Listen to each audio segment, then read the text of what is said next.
ददातिन्नो सदाति तदानीं नासिद्रजो नो व्योमा परो यत् किमावरीवः कुह कस्य शर्मन्नम्बा किमासीद्गहनं गभीरम् विश्वाचा आधी सत्य नव्हते असत्य ही नव्हते अंतराळ ही नव्हते आकाश ही नव्हते लपले काय होते कोणी काय दडवले होते त्यावेळी तर अटळ जलही तरी कुठे होते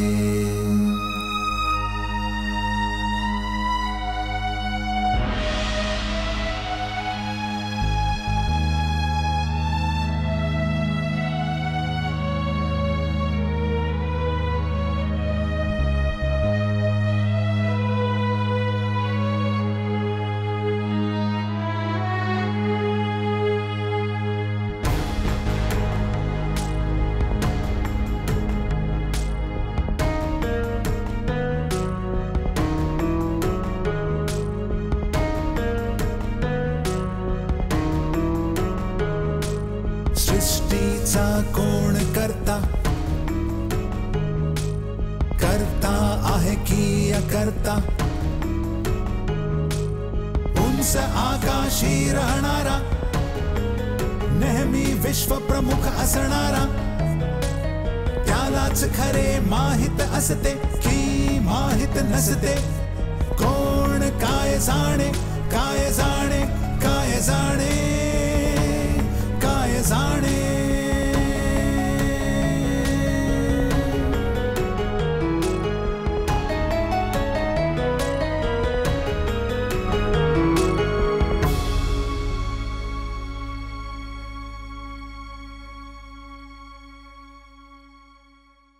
खरं तर अकबर बाबरचा नातू होता, पण हिंदुस्थानामध्ये मोघल वंशाची स्थापना खरं म्हणजे त्यानेच केली.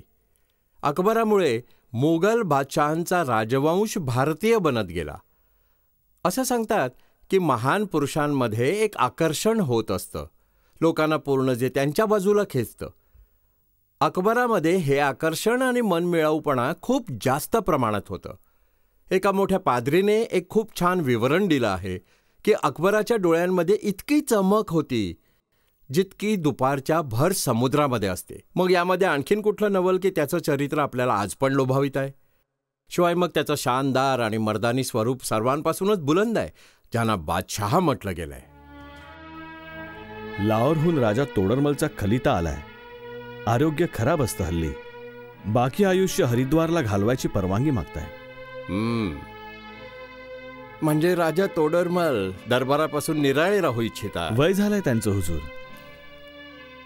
खान ए आझम राजा बिरबलांच्या मृत्यूनंतर मग दरबारामध्ये एक अजब असा रिकामेपणा आला होता, जो भरण्यामध्ये बराच वेळ लागला. मग आता राजा तोडरमल आम्हाला सोडून हरिद्वारमध्ये बसू इच्छितात. त्यांना सांगा की सल्तनतीला अजून त्यांची जरूरत आहे.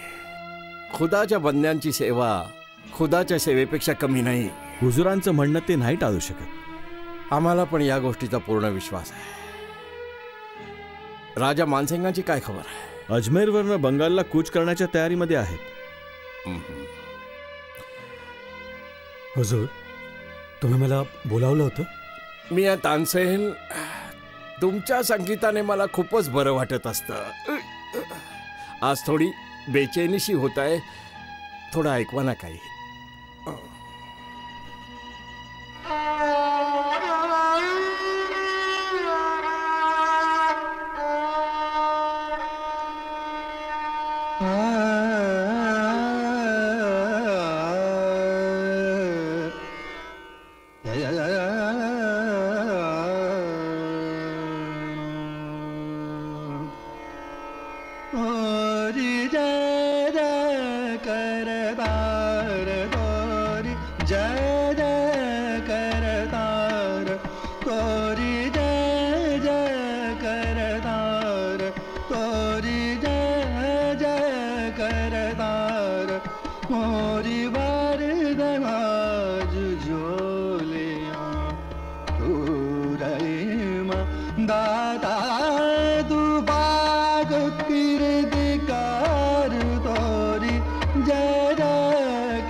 दादा दुपागती राधिकार तोरी जय जय करदार तोरी जय जय कर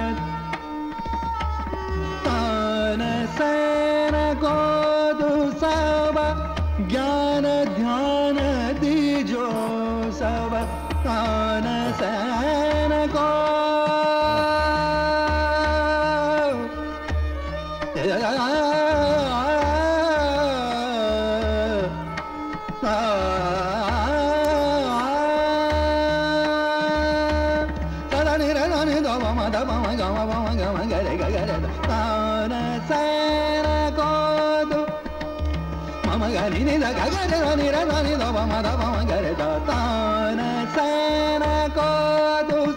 ज्ञान ध्यान दीजो सब राग रंग सागर है कर देनैया पार तोरी जय जय करतार तोरी जय जय कर तार मोरी बरदाज जोलिया तू गई मदादा तू पागति रधिकार तोरी जय जय करतार तोरी जय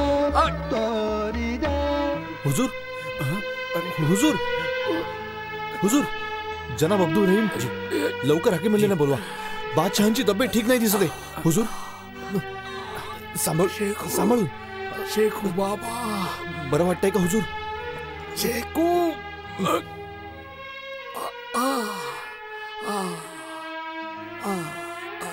बरं वाटतंय का हुजूर बेहद दर्द होता है कदाचित विष तर काय खुराकामध्ये कुठली गडबड नाही ना सांगता नाही येणार हुजूर जरा मेहरबानी करून पोटावर झोपलात तर विष पण असं कोण करू शकणार शेखू शेखू बाबा अरे तुला ताकद पाहिजे मग मला सांगायचंस असं का पण कोण काय सांगताय हुजूर तुम्ही हुजूर शहजादा सलीम विषयी बोलत आहेत शहजादा सलीम हां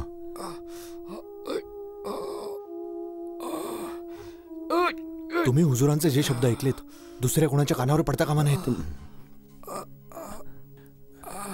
तसं विषाचं काहीच लक्षण दिसत नाही शहजादा सलीम यावेळेस अजमेरमध्ये खरे आहेत पण त्यांची माणसं आपल्यावर नजर ठेवून आहेत छोटे शहजादे मुरादवर पण गुजरातमध्ये नजर ठेवली जाते पण हुजूरच त्यांच्यावर शक करीत आहेत मग आता नवल कुठला बोला पण तसं हुजूर आता बरे आहेत असं दिसतंय दवाने असर केलाय हकीम अली लक्षात ठेवा हा विषय बाहेर न पोचावा कारण आमची इच्छा नाहीये की कोणी पण बादशहाच्या बिमारीचा अचानक फायदा उचलायचा प्रयत्न करावा शिवाय खास करून शहजादा सलीमने तुम्ही माझ्यावर यकीन करा जनाब हां भाई तो काल रात्रीचा तो नरभक्षक वाघ खरंच फार देखणं जनावर होतं खूपच मजा आला काय शिकारीचा वा वा वा वा वा शेवटी जंगल आहे अरे तू कुठे होतास मी हुजूर झाडावर चढलो झाडावर चढला जशी वाघाने डरकाळी फोडली हा टुणकन झाडावर चढला वा वा याव राजा मानसिंग इथे ये ना जरा बेटा खुसरो सगळं ठीकठाक आहे काय झालं हो तुमचे चेहरे असे आहेत जसा जगाचा अंत झाला असावा काय हो झालं राजा मानसिंग हुजूर आज तुमच्या तुकड्या बंगालच्या बाजूला कूच करणार होत्या पण अजूनपर्यंत कुठली तयारी मुळीच नाहीये राजा साहेब आम्ही आमचा ख्याल बदललेला आहे आता आम्ही बंगालला नाही जाणार आहोत हुजूर बंगालमध्ये स्थिती खूपच नाजूक होत चालली आहे दिवसेंदिवस विद्रोह फैलावत आहे हे तुम्ही मला पहिलं बोलला असता तर मी जायची तयारी केली असती माझी मग अजून जाना मानसिंगजी यामध्ये बिघडलं काय आहे जनाब आम्ही बस इथेच राहणार आग्र्याच्या जवळ समजलात ना तुम्ही पण सलीम बादशहांच्या स्थितीमध्ये बरीच सुधारणा होत आहे. म्हणजे पण बिमार होते ते, याबद्दल मला कळवलं देखील नाही. खरं खरं सांगा, झालं पण काय होतं? पोटामधल्या वेदनेविषयी मी ऐकलं होतं, पण आता भगवंतांच्या कृपेने पूर्ण आराम आहे. नाही झाली पाहिजे अशी चूक पुन्हा आता. आला हजरत सख्त बिमार होते आणि याविषयी मला खबर पण नाही. खुदा ना करे अहो काही झालं असतं तर मग. अशामध्ये पण माझं आग्र्याच्या जवळपास राहणं खूपच जरुरी आहे. न जाणे पण त्यांना केव्हा माझी जरूरत पडेल. हुजूर, पण मला खरंच वाटतं असं की ह्या समय तुम्ही बंगालमध्ये उठलेल्या विद्रोहास थांबवायचं. ह्यामुळे त्यांच्या चित्ताला खूप शांती मिळेल. राजा साहब, मी राहावं कुठे नाही राहायचं याचा फैसला तुम्ही माझ्यावर सोडला तर बरंच आहे. बंगालमध्ये उठलेला विद्रोह तुम्हाला थांबवायचा तर मग फॉरेन कूचाची तयारी करा. आणि शिवाय माझा बेटा खुसरोला पण न्या तिथे तुमच्या सोबतीमध्ये. याला बरंच शिकायला मिळेल जनाब. पण शहजादा सलीम, शहजादा खुसरोना तर मी आग्र्याला बादशाह सलामतांजवळ पाठवायचं म्हणत होतो. जनाब, माझ्या जवळ फालतू वाद घालायला वेळ नाहीये. खुसरोस तुमच्या सोबत न्या तिथे. राजकीय पेच शिकवा त्याला. आता बंगाल स्वारीची तयारी करा. समजलात ना तुम्ही? जी जी हुजूर. चल बेटे खुसरो, जाऊया.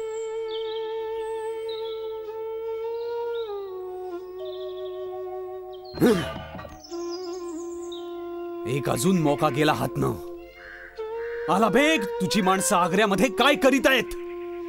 बादशाह सलामतांच्या बिमारीची अहम खबर आमच्यापर्यंत नाही पोचली. हुजूर, मला वाटतं बिमारीचा विषय गुप्त ठेवला गेलाय. मग मानसिंगला कसं माहित झालं? मी तर खुसरोला आग्र्यामध्ये पाठवायचं म्हणत होतो. का म्हणून? कारण खुदा ना करे आलमपनांची अखेर व्हायची आणि खुसरोला तख्तावर बसवण्यासाठी. आम्हाला बंगालला पाठवून आम्ही इथे पण नसल्याचा फायदा उचलण्यासाठी. 30 वर्ष वय आहे आमचं, पण आमच्या अजूनही तख्तो ताज नशिबात सुद्धा नाही. हा न्याय कसला पण रे? तुमचा फैसला खरंच योग्य आहे. अगदी तुम्ही बंगालला न जाता तुम्हाला इथेच योग्य संधीची वाट पाहता येईल. इथे अजमेर मध्ये इथे गरिबी शिवाय आहे तरी काय? आम्हाला शक्तीसाठी दौलतीची गरज आहे. मिळणं जी कठीण आहे दारिद्र्य तिथे. जर आपण इलाहाबादला गेलो तर मग आपण बिहारचा तिथे मालाचा कर वसूल करू शकणार. बिलकुल खरं आहे. इलाहाबाद योग्य जागा आहे. पण हुजूर, तिथला हकीम शहबाज खान मृत्यूशय्येवर आहे. एका अजून धनिकाचा सहारा सुटणार आहे. तो नाही मिळाला म्हणून काय? पूर्ण दौलत तर मिळेल त्याची. मानसिंग इथनं गेल्यावर फॉरन आपण कूच करायचं. असद बेग, दक्षिणेत काय चाललं आहे? हुजूर, फतेह मिळवायची योग्य वेळ आली आहे. तिथे सगळे राजे आपसी भांडणात गुंतलेत. सगळी राज्य कमजोर होत चालली आहेत. गादीच्या अधिकारासाठी पण बरीच भांडणं चालली आहेत. हुजूर, अहमदनगरमध्ये 4 दावेदार उभे राहिले आहेत. सध्या पुरतं चांद बीबीने आपसी तंट्यांवर ताबा मिळवला आहे. पण हुजूर, केव्हा काय होईल काहीच माहित नाही. अबुल फजल, तुमचं काय मत आहे? हुजूर, दक्षिणी सर्व राजे मुघल सल्तनतीच्या समोर झुकायला तयार नाहीयेत. असद बेगच्या म्हणण्याप्रमाणे आपण फौरन आपली फौज तिथे पाठवली पाहिजे. शहजादा मुराद यावेळी अहमदाबादमध्ये आहे. मला वाटतं ते फौजेचं नेतृत्व करू शकतात. ठीक आहे. असद बेग, दक्षिणेमध्ये हमला सर्वप्रथम आपण अहमदनगरवर केला पाहिजे, बरोबर? जी हुजूर. शहजादा मुरादला पैगाम पाठवा. खाने खां अब्दुल रहीम पूर्ण त्यांच्या बाजूस असतील. जी. तुम्ही आता जाऊ शकता.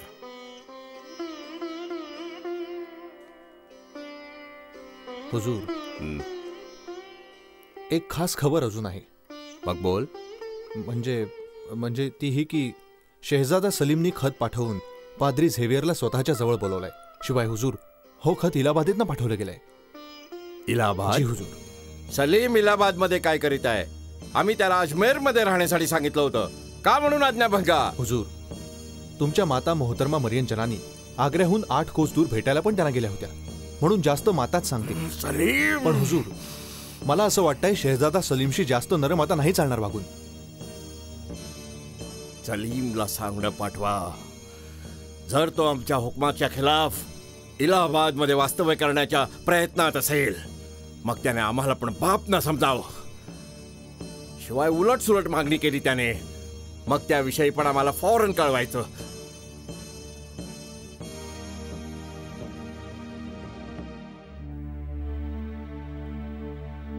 हुजूराला हजरत इथे पधारतायत.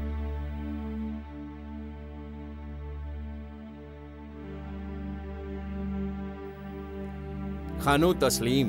तस्लीम. खानू, तुम्ही सलीमला भेटायला गेला होता? खरंय. पण का? तुम्ही तर जाणता की आम्ही त्याच्यावर सक्त नाराज आहोत. तुमच्या या चोचल्याने तर अजून बिघडवलंय त्याला. आम्ही आमच्या नातवाला जेव्हा हवं तेव्हा भेटू शकतो. तुझ्या काळजामध्ये त्याच्यासाठी प्रेम नसेल पण आमचं प्रेम आहे त्याच्यावर. प्रेम का मिळू नये त्याला? खानू, तो आपल्या प्रेमाचा नको तितका फायदा उचलीत आहे. बरं असेलही पण तो आमचा नातू आहे, आमचं स्वतःच रक्त. खानू, आम्ही ओरडणार नाही त्याला. बरं मग सांगा त्याचे मनसुबे काय आहेत? आम्हाला तर तो मुळीच काही सांगत नाही. त्याने मला पण मुळीच नाही सांगितलं काही. पण थोडं तरी सांगितलं असावं. आमच्यासाठी तर त्याचे मनसुबे जाणणं खूपच जरुरी आहे. काय सांगितलं पण त्याने? खानू. हुकुम, मा साहिबा खूप दुःखी आहेत. मासा शेखू बाबांना भेटण्यासाठी गेल्यात पण शेखू बाबा भेटले नाहीत. भेट नाही दिली. काय? भेट नाही दिली? खरंय. शेखू बाबाच्या छावणीजवळ पोहोचताच मी खबर पाठवली की मी येते म्हणून. पण जेव्हा मी छावणीत पोहोचले तेव्हा छावणी तोडली जात होती. नोकराने मला सांगितलं की जसं सलीमने म्हणे ऐकलं की मी येते म्हणून फौरन कूच केली त्याने. तरी पण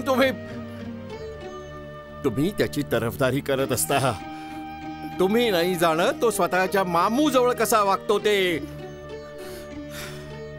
कधी विचार केला तुम्ही की तो इतका बिघडला का म्हणून अखेर?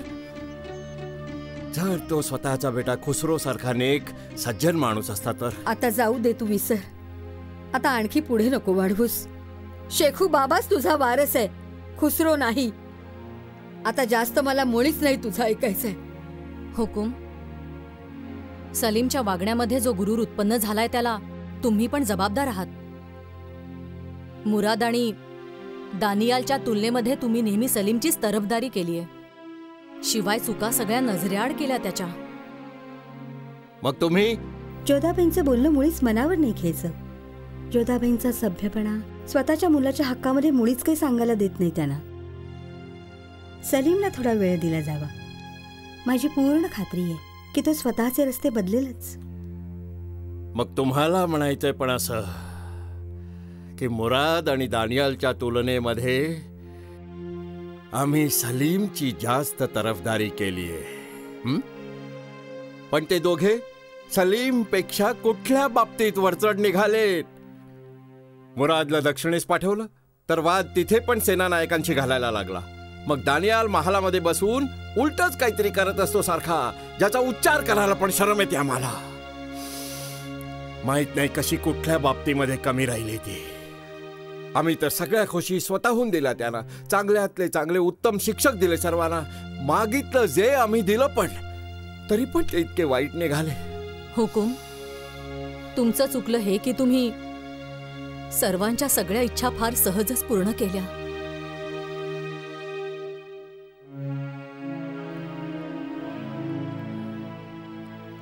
हुजूर, हुजूर. कोण आहे? हो तुम्ही सांगा. अब्दुल रहीम. माफ करा हुजूर, आपण आज अहमदनगरला कूच करायचं ठरवलं होतं. तुकड्या तयार आहेत, चला तुमची वाट बघतायत. नाही, आमचा विचार बदललाय. आपण आज कूच नाही करायचं. तरी हुजूर, ह्यापूर्वी की गोलकोंडा आणि बिजापूरच्या फौजा चांदबिबीच्या मदतीसाठी पोहोचतील, आपण अहमदनगरवर हल्ला करणं खूपच जरुरी आहे. मुळीच नाही पोहोचणार ते. खान देशाच्या लढाईनंतर मग त्यांची इतकी पण हिंमत नाही की पोहोचतील ते. पण हुजूर, तरी पण माझा एक सल्ला आहे की आपण लवकर आवरून कूच केलं पाहिजे लगेचच.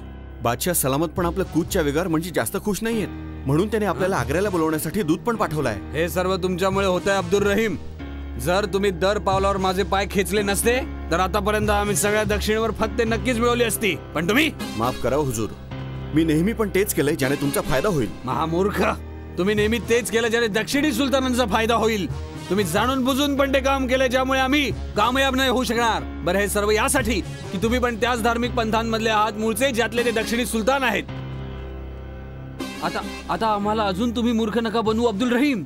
तुमच्या बोलण्यातनं, तुमच्या वागण्यावरून साफ साफ सिद्ध होत आहे की तुमची निष्ठा आहे कुठे. आता आमचा तुमच्यावर किंचितही भरोसा नाहीये, समजलात? कुराने पाकची कसम खाऊन सांगतो की मी केव्हाच तुमच्याशी दगाबाजी नाही केली. शिवाय जर तरी पण तुमचा माझ्या जातीवर विश्वास नाहीये तर मग आपण आत्ताच इथनं आग्र्याला जाऊया. चला. नाही. मग बादशाह हुजूर ह्या बाबतीत फैसला करतील की काय केव्हा मी तुमच्या आणि त्यांच्यासाठी कशा प्रकारचं वाईट मनामध्ये राखलं. नाही, आम्हाला आग्र्याला परत नाही जायचंय. बादशाह आमच्या बोलण्यावर यकीनच नाही करणार. म्हणतील ते की मी खोटे पुरावे पेश करीत आहे. नाही, आमची अशी इच्छा नाहीये. आता आम्ही करायचं काय? बस बघा, आता हीच बाकी आहे जी जी जी आम्हाला ताकद देत असते. आम्हाला बादशाह हुजूरांना यकीन करून द्यायचा होता की मी तख्ताच्या गादीवर बसायला सलीमपेक्षा अधिक जास्त समर्थ आहे.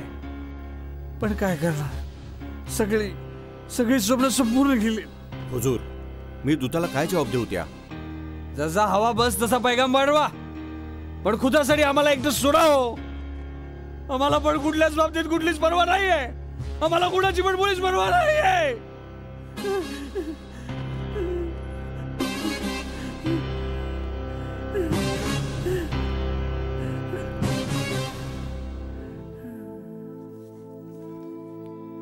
फजल, आता फैजीची तब्येत कशी आहे? असं दिसतंय मृत्यूच्या जवळ आहे. तो सकाळपासून बेशुद्ध. तू आम्हाला आधी का नाही सूचना दिलीस? हाकिम अली, अजून काही होऊ शकतं का? हुजूर, धडकन बंद पडली आहे आता, म्हणून खुदाच मदतगार होऊ शकणार.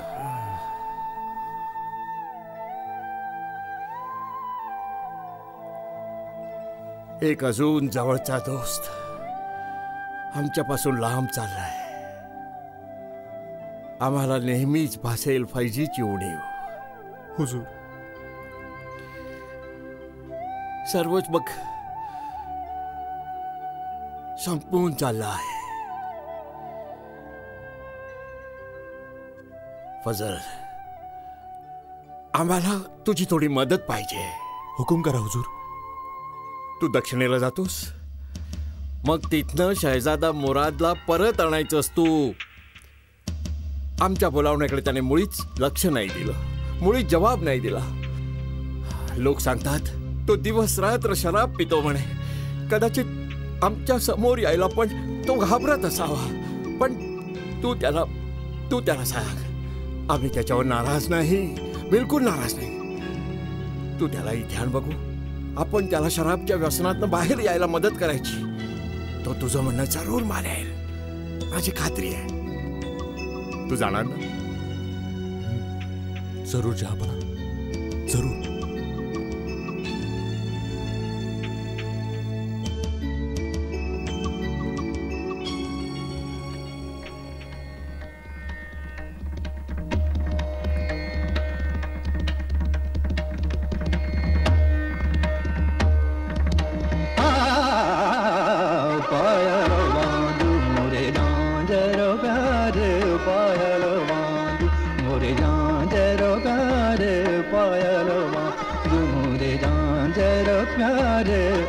कैसे आऊं तोरे मिलन रे, कैसे आऊं तोरे मिलन रे, पायल बांधू मोरे जरो रे, पायल बांधू सनी धनी धम गम धम गम गम, पायल बांधू मोरे जरो रे, सनी धनी धम गम गरे, धनी धरे गरे धनी गम धनी नि धम धनी धम गम धनी धरे गरे धनी धनी धनी धनी धम गम धनी धनी धनी धम गम धनी धनी धनी धम गम धनी दा, पायल बांधू मोरे जरो प्यारे, पायल गम धनी दा गम गरे धनी दा गम धनी धनी गरे धनी धनी धनी धम गम धनी दा धनी धम गम गरे धनी दा धनी दा जरो प्यारे, पायल बांधू मोरे जागरो प्यारे जाग रही मोरी सासन नदिया जाग रही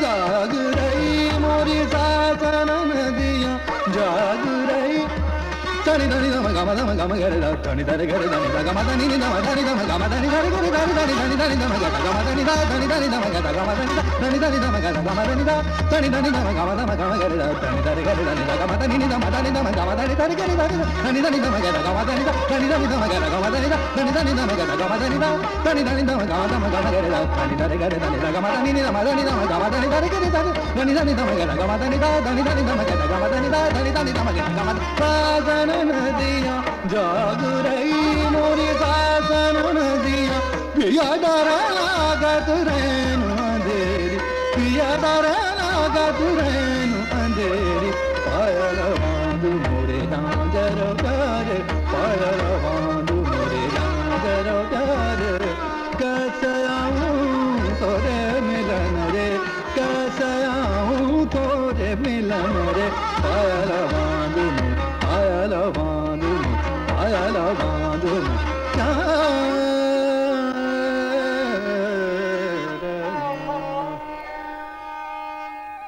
वाह बहुत खूप. काय बरं झालं जिसको का? हुजूर वाईट खबर आहे. शहजादा मुराद नाही राहिलेत. दक्षिणेतनं आत्ताच बघा जनाब अबुल फजलांचा दूत ही दुःखद खबर घेऊन आलाय.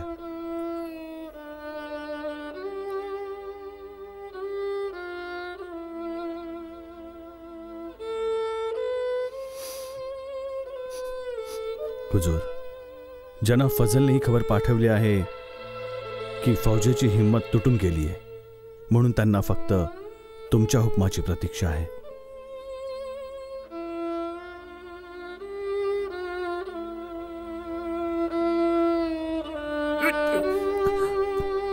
अजीज, अबुल फजलला संदेश पाठवा. म्हणावं दक्षिणेमध्येच राहा. शिवाय म्हणावं मोहिमेची देखभाल करा तिथल्या. आणि सलीमला इलाहाबादमध्ये खबर पाठवा की म्हणावं फौरन दक्षिणेस कूच कराता आणि फजल परत येऊ शकेल. तुम्ही सर्व जा आता.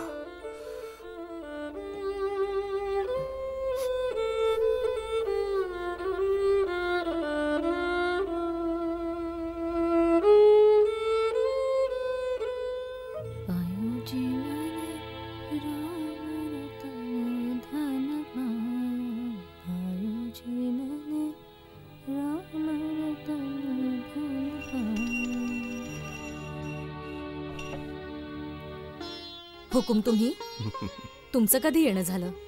मला मेलीला माहित पण नाही झालं. आम्हाला तुमच्या पूजेमध्ये व्यत्यय नव्हता आणायचा. मुन्ना, आम्ही तुम्हाला काहीतरी दाखवायला आणलंय. दानियाल. मुराद, बिचारी सेलिमा बेगम, फारच वाईट घडलं हो. म्हणत होती की मुराद युद्धाच्या मैदानामध्ये शहीद होऊन गेला असता तर विशेष दुःख नसतं झालं, पण बिचारा पिण्यामुळे जाऊन. याचसाठी मुरादची तस्वीर मी खास करून तिच्यासाठी बनवली आहे. याने तिला थोडी शांती मिळू शकेल. हो खरंच. आम्ही दानियालला दक्षिणेस पाठवित आहोत, ज्याने हा मुरादची जागा घेऊ शकेल. दानियालला? पण हुकुम, सलीमला दक्षिणेस पाठवायचं ठरलं होतं. नाही, दानियाल दक्षिणेला जाईल.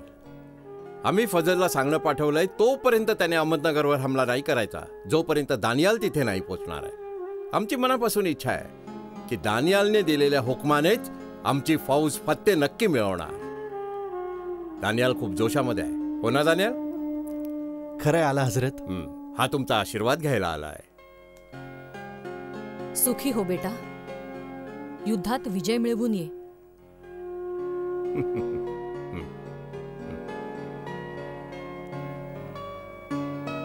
हुकूम, मला वाटत आहे की दानियाला दक्षिणेस मुळीच जायचं नाहीये आणि सलीमला दक्षिणेस पाठवायचं ठरलं होतं. पण तो कुठे आहे सांगा. जिथे त्याला फौजेसकट पोचायचा हुकूम दिला तिथे तो पोचला नाही. पण दूत त्याने पाठवलाय. का हो? अहो, स्वतःच्या 70,000 फौजेसकट आग्र्याला यायचंय त्याला. इतक्या मोठ्या फौजेसकट त्याला इथे येण्याची इजाजत आम्ही कशी देणार? आम्हाला त्याच्यावर पण किंचित यकीन नाहीये. जराशी चकमक लढाईमध्ये बदलली जाऊ शकते. हा सर्व मित्रांचा कट आहे. त्याच्या मित्रांनीच त्याच्या डोक्यामध्ये विष मिळवलंय. हुकूम, सलीम म्हणजे बाळ थोडंच आहे कोणी डोक्यात भरवण्यासाठी? सांगा काय आता काय करावं? सलीमने तुमचं म्हणणं जरूर नाही मानलं. ह्यामुळेच तुम्ही दानियाला दक्षिणेस पाठवता ना? हो, हे पक्क जाणत असून पण की दानियल युद्ध संचालनामध्ये समर्थ नाही. तरी तिथे अबुल फजल पण आहे. त्याचं काय?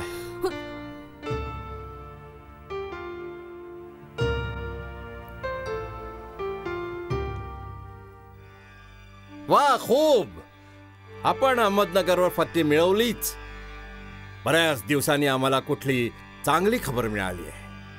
अजीज, एका शानदार जलशाची व्यवस्था केली जावी. एक खुशखबरी अजूनही आली जान. वाट कसली बघता? अहमदनगरच्या किल्ल्यावर शहजादा दानियालचा कब्जा आहे. शिवाय जनाब अबुल फजलने थोड्या अजून तुकड्यांची मागणी केली आहे. खाना आम्ही तुमच्यावर सोडतो ते. पण आता आम्हाला आग्र्यामध्ये हातावर हात धरून बसण्यात मुळीच स्वारस्य नाही वाटत आहे. आम्ही दक्षिणेस जाणार. ज्या मोहिमेची शानदार सुरुवात आमच्या बहादूर मुलाने केली आहे ती आता पूर्ण करणं आम्हाला स्वतःचं कर्तव्य वाटतंय. का हो? बेशक हुजूर.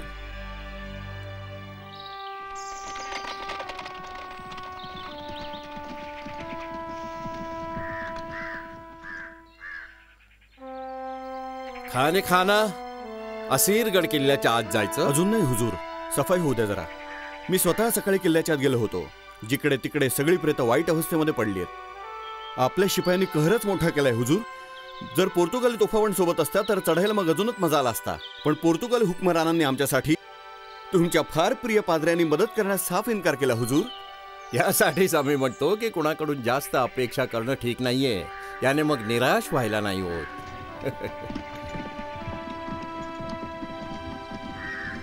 आग्र्यातनं खानाए हजी मिया अझीज कोकांचं खत आहे.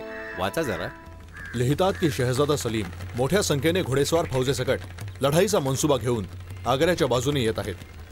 कोकांनी तुम्हाला लवकर आग्र्याला येण्याची विनंती केली. त्यांनी काही नाणी पण पाठवली जी इलाहाबादला मिळाली. ती म्हणे शहजादा सलीमच्या नावाने पाडली गेली आहे. सलीम स्वतःच्या हद्दीच्या बाहेर जातोय. आम्ही पण त्याच्या बेढप आणि स्वार्थीपणाला पार कंटाळून गेलोय. आम्हाला त्याला बघावंच लागेल. असद. जी हुजूर. तुम्ही सलीम जवळ जाऊन त्याला म्हणावं की आम्हाला बाबर खानदानाची पवित्र तत्व जपण्यासाठी जर स्वतःच्या मुलाच्या पण समोर उभं राहावं लागलं तर आम्ही तो आमच्या जीवनातला सर्वात उत्तम क्षण मानणार. हो, त्याला हे पण सांगा जर जीवाची पर्वा आहे तर इलाहाबादला परत जा म्हणावं. जी हुजूर. शिवाय अबुल फजलला सांगणं पाठवा की म्हणावं परत या आग्र्याला. आमची इच्छा आहे की जेव्हा आम्ही सलीमशी मुकाबला करणार तो असावा त्या क्षणी. आम्हाला बघायचं आहे की विद्रोही शहजादा आमच्या समोर कसा टिकणार. पण आग्र्याहून आपण फक्त 4 कोस दूर आहोत. आता आपण पुढे व्हायला पाहिजे. काय तुमच्यामध्ये बादशाह हुजुरांच्या विरुद्ध लढण्याची हिंमत आहे? माझ्यामध्ये तरी नाही. आता जर आपण मागं हटलो तर मग हे म्हणजे लढाई सुरू होण्यापूर्वीच आपण हार कबूल करण्याची गोष्ट होईल. तू नेहमीच मूर्खपणाचं बोलतो सल्लाबेग. तुझ्या बहादुरीला कुठलीच किंमत नसेल जेव्हा मैदाने जंग मध्ये तुझं प्रेत मिळेल. बादशाह सलामतांची कधीच युद्धामध्ये हार नाही झाली कुठे. मग कुठलं मुळी कारण नाही की ते हे युद्ध पण नाही जिंकणार. अबुल फजलच्या आग्र्याला पोहोचतात तिथे स्थिती अजून बिघडणार आहे. होऊ शकतं की तो बादशाहांना आपल्यावर हमल्याचा सल्लाही देईल. तोच माझा दुश्मन आहे, सर्वात खतरनाक आहे. पण ते यासाठी की बादशाह सलामत सर्व म्हणणं मानतात त्याचंच. आणि समजा अबुल फजल आग्र्याला पोहोचलाच नाही मग म्हणजे दक्षिणेतनं येणारा रस्ता आपल्या राज्यातनच पुढे जातो. जर आपण रस्त्यामध्येच अबुल फजलवर. शिवाय बादशाह तुम्हाला पण माफ तर करणार नाहीत. मग समजा आपण त्याला. मला मुळी माफीची गरज नाही. मी तर फक्त इतकंच म्हणतोय की बादशाह सलामतांनी मला स्वतःचा वारस जाहीर करायचा. मग तर बादशाहशी लढण्यापेक्षा जास्त जरुरी आहे अब्दुल फजलला संपवून टाकणं. हेच करणं गरजेचं आहे. तुम्ही फौरन पूर्ण फौजेला इलाहाबादला परतण्याचा हुकूम जारी करा. असं दिसलं पाहिजे की आम्ही बादशाह सलामतांच्या हुकुमाचं पालन केलं आहे. ह्यानेच त्यांच्या काळजामध्ये आमची जागा बनेल. गदई खान, बादशहानी मला फौरन बोलवलं आहे. आता मी लांब फिरून आग्र्याला पोहोचण्याच्या अवस्थेमध्ये नाही. पण ही माझी जबाबदारी आहे की मी पूर्ण जपून नेत तुम्हाला आग्र्याला पोहोचवायचं. अजून पण माझं म्हणणं माना आणि हा छोटा रस्ता सोडूया. काही पण हो, माझं पोचणं खूपच जरुरी आहे.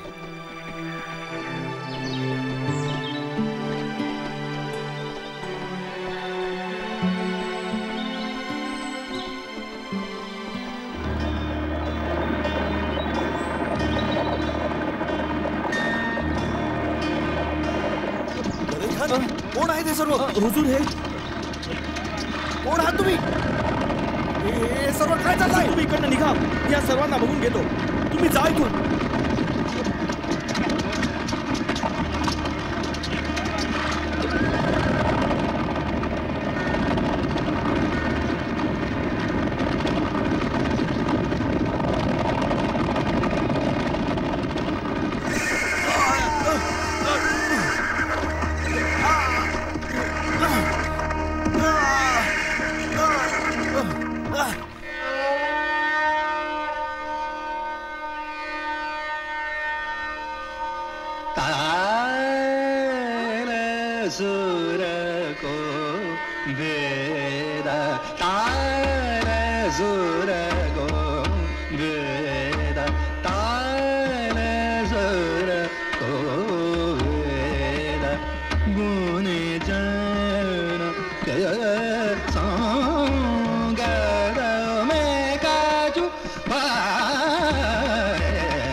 हुकूम, मी आजवर किती वेळा अर्जी केली हो की सलीमला इतकं नका स्वातंत्र्य देऊ. जोधाबाई, आम्ही तुमचं म्हणणं पूर्वीच ऐकायला पाहिजे होतं. आम्हाला त्या खोनी माणसाला मुलगा म्हणताना शरम वाटते आहे. अबुल फजलची हत्या केल्यामुळे मला पण त्याचा खूप तिरस्कार वाटतो. शिवाय त्याने तुमच्याशी जो वाईट बर्ताव करून ठेवलाय तो पण जगजाहीर आहे. तरीही हुजूर, इतकी घृणा आणि द्वेष ठीक नाहीये. चुका लहानांच्या माफ करण्यामध्येच मोठेपणा आहे. आम्ही त्याला केव्हाच माफ नाही करू शकत. क्रूरपणा आणि मगरुरी स्वभाव दिवसेंदिवस वाढत चाललाय त्याचा. नव्या नव्या रोज खबरी येत आहेत. जाणता आता त्याचे नवे शौक काय आहेत? तो दारू पित राहतो आणि जिवंत माणसाची कातडी सोडली जात असताना बघत बसतो. हा बनलाय आता त्याचा खेळ. एवढं झाल्यावर पण तुम्हाला काही सांगायचं आहे? मला तर असं वाटतंय की त्याला फार गुदमरायला होत असावं. त्याची आग्र्याला परत याची इच्छा आहे. तुमच्या समोर दहाय मोकलून माफी मागायची त्याला. तुमच्या बर्तावामुळे तो फार वेडा होत चाललाय. आम्ही केव्हा त्याच्याशी वाईट बर्ताव केलाय? अरे तो असा माणूसच नाहीये जो प्रेम आणि द्वेष पण समजू शकेल. आम्हाला तर त्याचा चेहरा पण बघायची इच्छा नाहीये. बस, तुमचा हाच बर्ताव तर त्याला वाईट रस्त्यावर नेत चालला आहे. तुम्ही नेहमी सलीमचे दोष काढत राहता आणि त्याच्या मुलाला खुसरोला अगदी डोक्यावर घेऊन नसता. मेहरबानी करा आणि असं नाही करायचं. मुलाला वडिलांविरुद्ध उभं करणं ठीक नाहीये. अजून पण सलीमला परत बोलवून घ्या. एकच तर मुलगा राहिलाय तुमचा. आणि दानियाल, दानियाल विषयी जे थोडं ऐकलं ते खरंय? खरंय. म्हणे त्याने पण आग्र्याला परतायला नकार दिलाय. त्याला पण दारूचं व्यसन लागलंय. तो पण पीत पीत मरणाकडे चाललाय. आम्ही हुकूम दिलाय की त्याला दारू दिली न जावी. हुकूम हुकूम आपण सलीमला नाही घालवायचं आता. उशीर होण्यापूर्वी हुकूम हुकूम तुम्ही त्याला परत बोलवा. हो नाही जोधाबाई, आम्हाला नाही वाटत आम्ही सलीमला केव्हाच माफ करू शकणार. नाही, प्रेम पण 1000 दारू पिणाऱ्या हत्तींपेक्षा जास्त ताकदवर होत असतं. शिवाय माझी पूर्ण खात्री आहे अखेरीस रक्ताचं नातं समोर येईलच येईल. हुकूम बोलवा ना. हो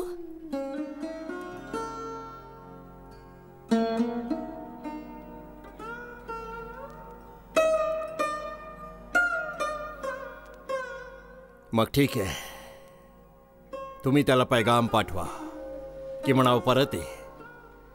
परवानगी आहे त्याला इथे यायची. हो, आणि त्याचे तमाम घोडेस्वार शहराच्या हद्दीच्या बाहेर राहतील. तो एकटा आमच्या समोर येईल.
भित्र्या व्यसनी माणसा, 70,000 घोडेस्वार शिपायांना घेऊन तू आग्र्यापर्यंत आलास आणि तुझ्यामध्ये लढण्याची हिंमती नव्हती.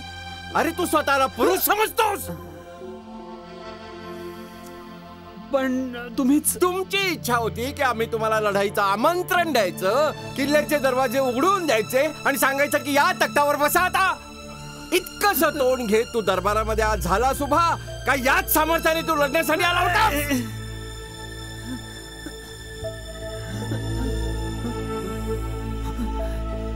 शेखो, दारू आणि अफीमने तुझा मेंदू पार खराब करून टाकलाय. तू बर्बाद होऊन गेलायस. किती बोलावणी पाठवली आम्ही तुला, किती समजवायचा प्रयत्न केला, पण तू नेहमीच दुर्लक्ष केलंस. नेहमीच हुकूम मोडलास आमचा. शिवाय तुझ्या नालायक साथीदारांच्या सांगण्यावर स्वतःच्या बापाच्या विरुद्ध विद्रोह करण्यास तू तयार झालास. अरे मूर्खा, आमचा प्रिय दोस्त फजलला पण नाही सोडलंस तू. ऐक तू आता कान उघडून. आजपासून तुझी दारू आणि अफीम बिलकुल बंद. आम्ही तुला खोलीमध्ये बंद करून ठेवणार आणि आम्ही बघतो की तू या नशेच्या व्यसनातून बाहेर कसा नाही येत ते. मेहरबानी करून असं नका करू. मी माझ्यावर रहम करा. तुला इथे आग्र्याला यायचं होतं ना, आता आलास ना तू, मग तेच होणार जशी आमची इच्छा असेल. समजलास? आम्ही तुझ्या फौजेवर पाबंदी लावणार. शिवाय तुझ्या नालायक साथीदारांना सुद्धा चांगलाच धडा शिकवणार. समजलास?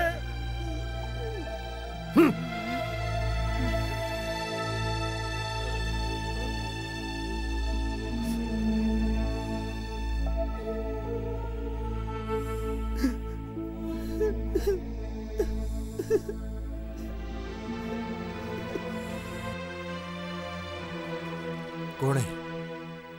कोण आहे बाहेर? मुर्शिद कुली? जी हुजूर. मुर्शिद, दारू मिळाली? खूप जोखीम आहे. खाने खानला जर पत्ता लागला की तुम्ही दारू प्यायला आहात, मग मला जित्ता नाही सोडणार ते. बडबड बंद कर तू.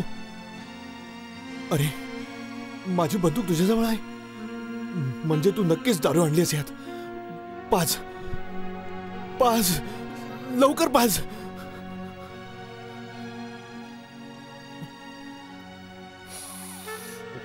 बंदुकीच्या नळीमधील स्फोटक बारूद दारूमध्ये मिसळीत वाटतं. अरे मूर्खा, किती मस्त सुगंध आहे.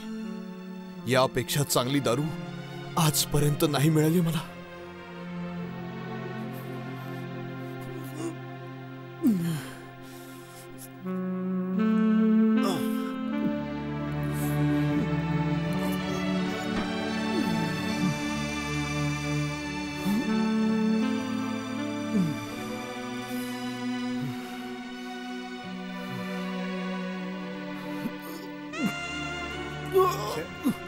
शहजादे शहजादे शहजादे शहजादे शहजादे शहजादे शहजादे शहजादे वाचवा वाचवा, कुठे आहे का? लवकर या लवकर या, वाचवा. दानियाल, आपला बस एकच बेटा बाकी वाचलाय. शेखू बाबा, तुम्ही आझाद करा त्याला. असं नाही ना होणार हो की तो पण आपल्याला सोडून जाईल. सलीमा, तुम्ही बुद्धिवान आहात. तुम्हाला स्वतः समजत असेल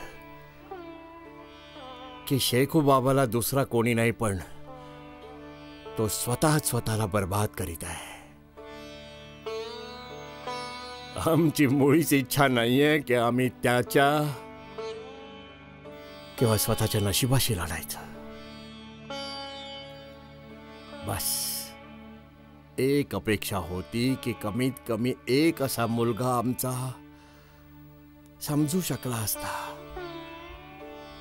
की आपल्या जीवनामध्ये त्यांच्या वडिलांनी काय काय केलं. तरी असं नाही हो झालं. आम्हाला प्रियजनांनीच हरवलं आहे. माझी कुठलीच लढाई बाकी नाही. आता मी लढू किंवा मरू मुळीच फरक नाही पडत.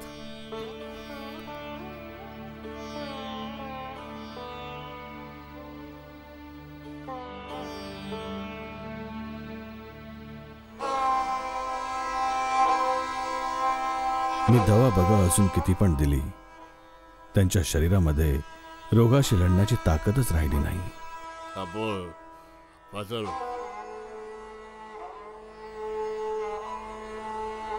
बोल फजल कुठे? हुजूर अबुल फजलची आठवण काढतायत.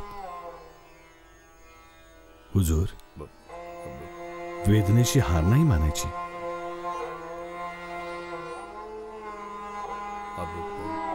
दुःखाने अतिशय सांगावं लागतंय मला की बादशाह हुजूर मृत्यूच्या खूप जवळ पोहोचलेत. शाही हकीम जनाब हाकीम अलींचं सांगणं आहे की कुठल्या पण क्षणी त्यांचं प्राणपाखरू उडू शकतं. शहजादा दानियलच्या मृत्यूमुळे त्यांना गहन आघात पोचलाय आणि हेच त्यांच्या प्राप्त आजाराचं कारण बनलंय. हाकीम अलींचं हे पण सांगणं आहे की आता म्हणे जीवनामधली इच्छा मुळीच नाही त्यांची. ह्याचमुळे आपण भविष्याच्या बाबतीत विचार केला पाहिजे. शहजादा सलीमचं चालचलन सर्व जाहीर आहे. आपणा सर्वांना हे पण माहीत आहे की बादशाह त्याच्यावर भरोसा मुळीच नाही करत. ह्याचमुळे मी ह्या सभेमध्ये प्रस्ताव ठेवतो की शहजादा खुसरोनाच गादीवर बसवलं जावं. राजा मानसिंग, शहजादा सलीम हयात असताना त्याच्या मुलाला तख्तावर बसवलं जावं हे चुगताई तातारच्या कायद्याच्या खिलाफ आहे. असं नाही होऊ शकत. शेख बुखारी, काय तुम्ही नाही समजत की गादीसाठी खुसरोत शहजादा सलीमपेक्षा जास्त सामर्थ्य आहे? शहजादा सलीमच्या साथीला आम्ही सर्व आहोत. लय गडबड झाली अन्नदाता. रामदास, काय बरं झालं? शिपायांनी शहजादा सलीमच्या नावाने शाही खजान्यावर कब्जा केलाय. मानसिंग, आमचा तुम्हाला सल्ला आहे की तुम्ही शहजादा खुसरो सकट सल्तनतीची आपली राजधानी सोडून जा. आता ही जागा तुम्हा दोघांसाठी बिलकुल सुरक्षित नाहीये. ला इलाहा इल्लल्लाह मुहम्मदुर रसूलुल्लाह. हुजूर, अखेरच्या वेळी तुम्ही खुदाचं नाव घ्यावं. तुमच्या गुन्ह्यांसाठी माफी मागावी हुजूर.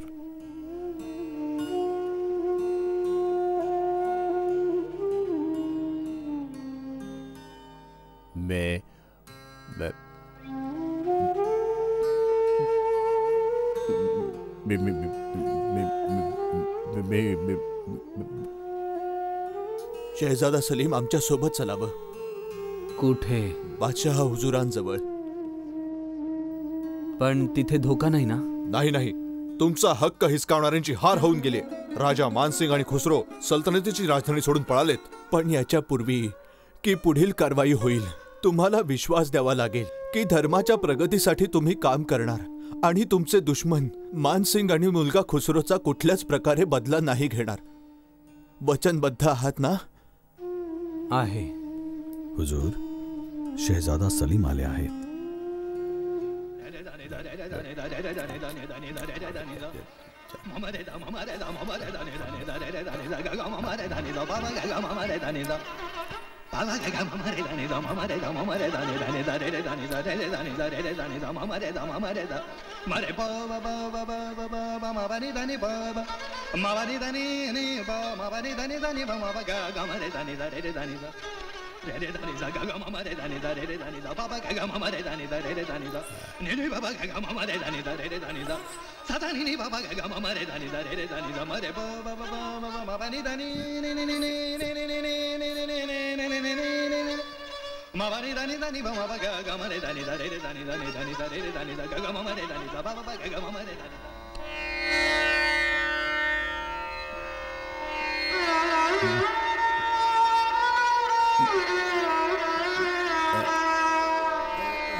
रे साधा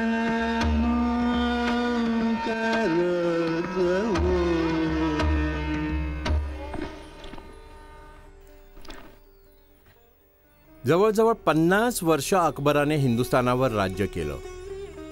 1556 इसवीची सुरुवात ते 1605 इसवीच्या अंतापर्यंत अकबराचं नाव भारताच्या इतिहासामध्ये पूर्ण सामावलंय. शिवाय कधी थोड्या बाबींमध्ये आपल्याला अशोकाची आठवण येत राहते. खरंच अजब आहे की इसवी सनाच्या 300 वर्षांपूर्वीचा एक बौद्ध सम्राट आणि इसवी सनाच्या 1600 वर्षांनी मग झालेला एक मुसलमान बादशहा दोघंही एकाच रीतीने शिवाय जवळजवळ एकाच आवाजामध्ये बोलत असावे. कदाचित हा स्वतः भारताचा आवाज असावा जो आपल्या महान पुत्रांच्या माध्यमातून बोलत असावा. हिरण्यगर्भात् समवर्तताग्रे भूतस्य जातः पतिरेकासीत् सदाधार पृथिवीं द्यामुते मां कस्मै देवाय हविषा विधेम. हिरण्यगर्भ जगा आधी जो होता विद्यमान तारेनी जीव सृष्टीचा तो स्वामी हो महान. धरती आणि अस्मान जाने केले हो धारण करू अशा कोणत्या उपास दैवाचे आवाहन. ज्या तत्वामुळे तेजोमय हे अंबर पृथ्वी हिरवीगार आणि स्थापित सुंदर रविनी स्वर्ग झाले अंतराळी सुस्थिर करू अशा कोणत्या उपास दैवाचे आवाहन. गर्भात अग्नीच्या कारण निर्मित करून रण वरती खाली सगळीकडे जल होते व्यापून जागून राहिले होते जे प्राण बनून करू अशा कोणत्या उपास दैवाचे आवाहन. करू अशा कोणत्या उपास दैवाचे आवाहन.